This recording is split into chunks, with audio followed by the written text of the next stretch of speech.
नमस्कार, मैं हूं आपके साथ अक्षता मौर्य। आप देख रहे हैं न्यूज़ 7 हिंदी। आइए नजर डालते हैं देश की तमाम बड़ी खबरों पर।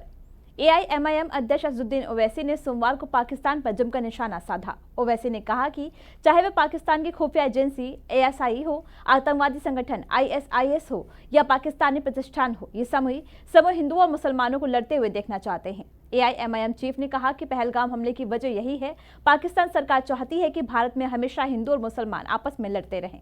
ओवैसी ने कहा कि पहलगाम में गैर मुसलमानों, हमारे भाइयों और बहनों को मारने का एजेंडा केवल एक था, क्योंकि वे ये कहना चाहते थे कि कोई गैर मुसलमान यहाँ नहीं आ सकता। उन्होंने आगे कहा कि हम पाकिस्तान पर साइबर हमला भी कर सकते हैं, ये नौसेना या हवाई नाकाबंदी भी कर सकते हैं।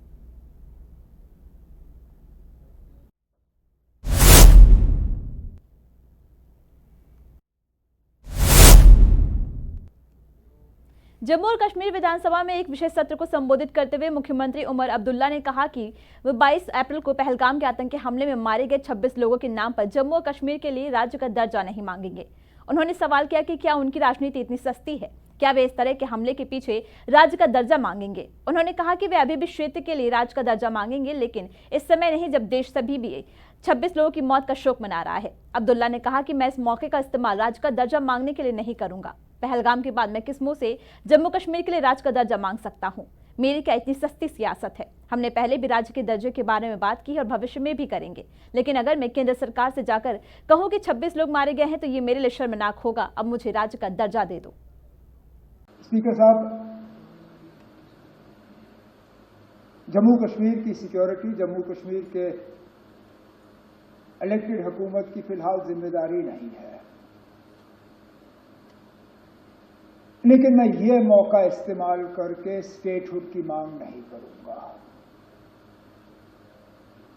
अब मैं किस मुंह से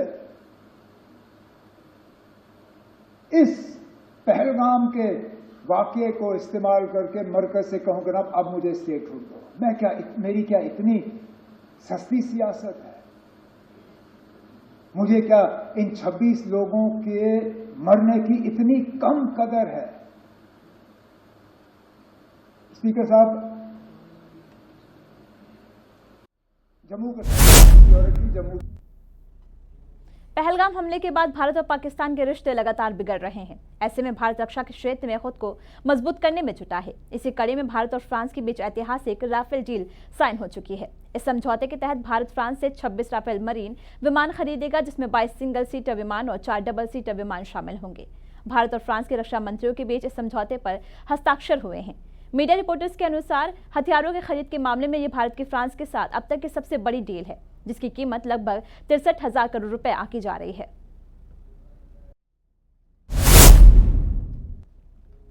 पहलगाम में हुए कायराना आतंकी हमले के बाद केंद्र सरकार के निर्देश पर उत्तर प्रदेश से पाकिस्तानी नागरिकों को देश से बाहर कर दिया गया।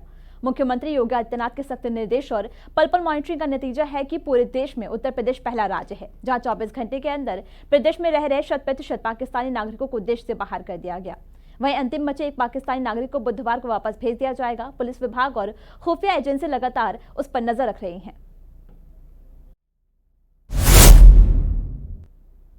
कश्मीर के पहलगाम में हुए आतंकी हमले के बाद से देश भर में उबाल है। इस हमले के बाद भारत सरकार ने सिंधु जल समझौता स्थगित करने समेत कई कड़े फैसले लिए हैं। देश के कई नेता पाकिस्तानी के समर्थन में पैरवी कर रहे हैं, जिनको लेकर सोशल मीडिया में खूब आलोचना हो रही है। इस बीच किसान नेता एवं भारतीय किसान यूनियन अध्यक्ष नरेश टिकैत और उनके भाई राकेश टिकैत ने सिंधु जल समझौता स्थगित करने के फैसले की आलोचना की है। नरेश टिकैत ने कहा कि पहलगाम आतंकी हमले के लिए पूरे पाकिस्तान को दोषी ठहराना उचित नहीं है। उन्होंने कहा कि पाकिस्तान में कुछ लोग आतंकवाद को बढ़ावा देते हैं, इसका मतलब ये नहीं है कि वहां की पूरी जनता गलत है। सिंधु जल समझौता स्थगित करने पर उन्होंने कहा कि पाकिस्तान का पानी रोकना गलत है। किसान हिंदुस्तान का हो या पाकिस्तान हो, पानी बंद होने से उसका नुकसान होगा। एक समझौता हो रहा पहला, तो उसमें तो गलत निर्णय है उसका। वो जो समझौता है वो तो लागू रहना चाहिए। हम उसके पक्ष में नहीं। पानी हम किसान हैं, अगर वहाँ का किसान तो कहीं का भी हो, पूरे भारत का किसान हो, एक समझौता हो रहा है। देश की इन खबरों में बस इतना ही। देखते रहिए न्यूज़ 7 हिंदी।